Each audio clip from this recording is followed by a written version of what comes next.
According to legend, Chingford is the birthplace of sirloin steak.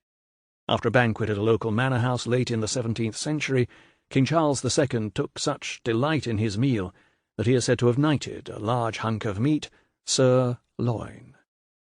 Another product of Chingford, Jonathan Paul Ive, entered the world much later, on February 27, 1967. Like its latter-day son, Chingford is quiet and unassuming.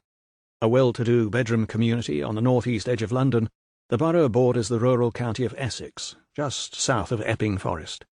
Chingford votes Conservative as the constituency of Ian Duncan Smith, former leader of the Conservative Party, who holds a seat famously occupied by Sir Winston Churchill.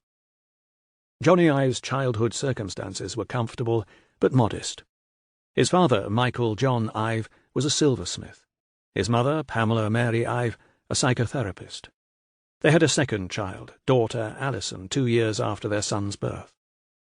Jony attended Chingford Foundation School, later to be the alma mater of David Beckham, the famous soccer star. Beckham attended 8 years after Jony. While at school, Jony was diagnosed with the learning disability dyslexia, a condition he shared with a fellow left-brained colleague, Steve Jobs. As a young boy, Jony exhibited a curiosity about the workings of things. He became fascinated by how objects were put together, carefully dismantling radios and cassette recorders, intrigued with how they were assembled, how the pieces fit. Though he tried to put the equipment back together again, he didn't always succeed. "I remember always being interested in made objects," he recalled in a 2003 interview conducted at London's Design Museum. "As a kid, I remember taking apart whatever I could get my hands on. Later, this developed into more of an interest in how they were made, how they worked, their form and material." Mike Ive encouraged his son's interest, constantly engaging the youngster in conversations about design.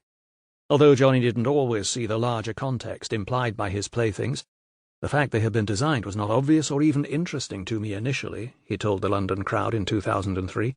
His father nurtured an engagement with design throughout Jony's childhood.